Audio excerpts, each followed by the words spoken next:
I'm a cat. My name is Peaches. And I say, hello, how are you? Hi there. Meow, meow, meow, meow, meow, meow, meow, meow. I can't believe you just did that. There's our Peaches. She's a YouTube video star now.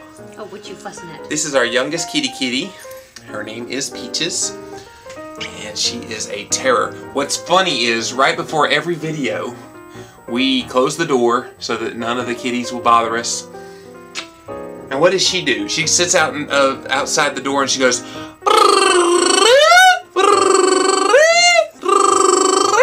so we have to like bring her in here. She's the only one that wants to be in here when we're recording videos. So I'm thinking, well, she's in here, we might as well put her on camera. So Get her your boo-boo. that's our little kitty cat. But I'm going to let you go now, Peaches, because you're going to scratch my eyeballs out if I keep you on camera for 10 minutes. So, mwah. Bye, Cheeches. Welcome back to Livin La Vida Low Carb on YouTube, and we're up to episode 74. My name is Jimmy Moore. I'm Christine Moore. And we are going to talk about a real neat topic today. I love topics like this because I get a lot of emails about this subject. And the subject is, I'm not losing weight. What's going on? What's wrong with me? Why is the sky falling on me? Okay, maybe it's not quite that bad, but you're such a drama king. It seems that way. Yes, I was born that way too. So I wanted to address 7 reasons why you may not be losing weight. And they're very good reasons that explain what? I heard. She's back there, Peaches. My nose is itching from all the hair is stirred up. But 7 reasons why you may not be losing weight, even eating a low-carb diet. So you might want to pay attention to these things. Now the first one is obvious. What is the most obvious reason why somebody may not be losing weight on a low-carb diet? You're eating too many hidden carbs? Too many hidden carbs or even blatant carbs. You know, a lot of times people say, well, I'm not losing weight. And I'll say, well, send me your menus. I take a look at their menus and they have things like a grapefruit. Grapefruits aren't very low in carbs. Nope. Or they'll have something that's kind of peanut butter. And I'm like, where in any low-carb book have you read that you can eat peanut butter during induction?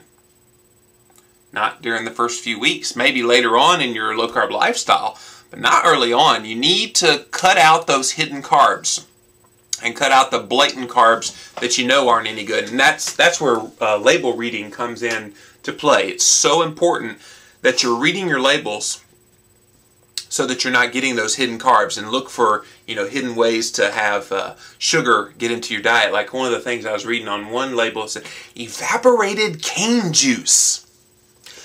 Guess what that is? That's called sugar. So you got to look out for those things. So that's number 1. Too many carbs or hidden carbs can be a culprit.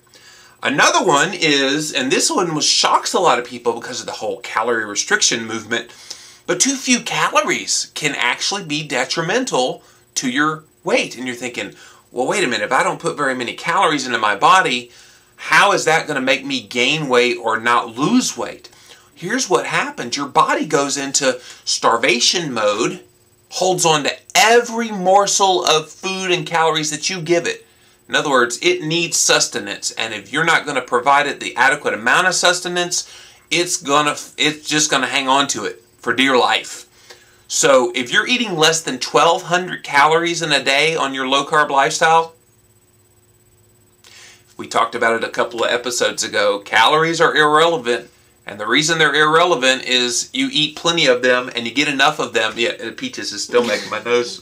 Wait. Me too. You get enough of them in your diet that you don't have to worry about them. But most people who eat like a low-fat diet, they're purposely lowering their fat, they're purposely lowering their calories, and that could be causing problems. So don't try to play low-calorie with your low-carb lifestyle, because it just doesn't work that way. So that could be a reason why you're stalling out and why you're having trouble losing weight. Another one is, show them your muscle. My muscle. Yeah. They won't be able to. She was. They won't be able to. Wrong. See, I don't know. Here we I go. don't know. It's not that big. Here we go. But it's not that big. Oh gosh, that thing's hard as a rock. She's been doing some physical therapy with her neck surgery. This one's bigger. Yeah, the other one's and so she just liked doing that. And yeah, muscle. You could have grown muscle. And you know, you could say, well, I don't lift weights, right? But if you do any kind of physical activity, or if you do daily house chores, if you're a housewife, you're building muscle. So you can't discount that as a possibility for why you're gaining weight and not losing weight. So another thing we've talked about before in previous episodes is a little thing called gluconeogenesis. You might remember that video. And that's where you eat too much protein and not enough fat.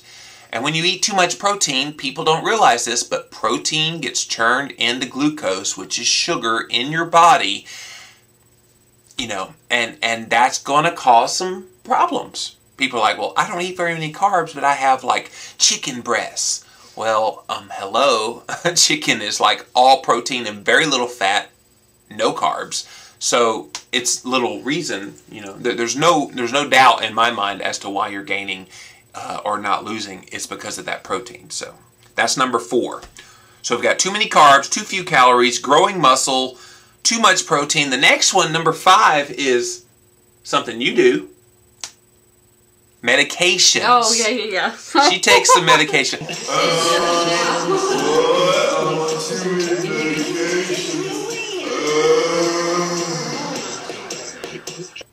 No, 3. She's on so many medications she can't remember how many. No. You take Paxil, you take hydrocodone, and what else? The muscle relaxer? No, the stuff for my ulcer. And your ulcers, okay. But medications can play a role in why your weight's not going down. Anti-inflammatories. So pay attention to those things and make sure that you just realize that some medications are going to cause issues like that.